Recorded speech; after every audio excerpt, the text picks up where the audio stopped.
Welcome to Somfy's how-to video series dedicated to motorized draperies. In this video, we will show you how to program a drapery motorized with GLYDEA or Irismo type motors. Before you begin, make sure the drapery track is properly installed and the drapery is hung.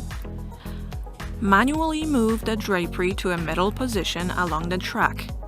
This allows for movement of the motor in either direction. To initiate programming, press and hold the up and down button simultaneously until the drapery jogs. A jog is a brief back and forth movement.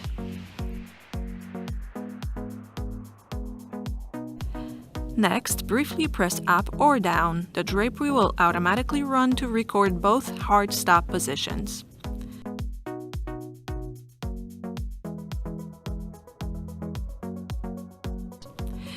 Now check the direction of operation. When pressing up, the drapery should open.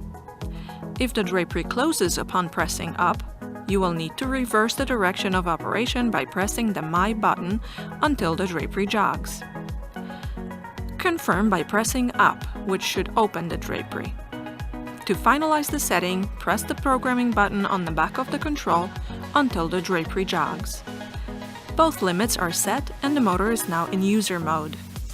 Brief press of up or down will send the drapery to the respective limit. You can stop the drapery at any point by pressing My. Thanks for watching. Visit us on somfysystems.com to learn more.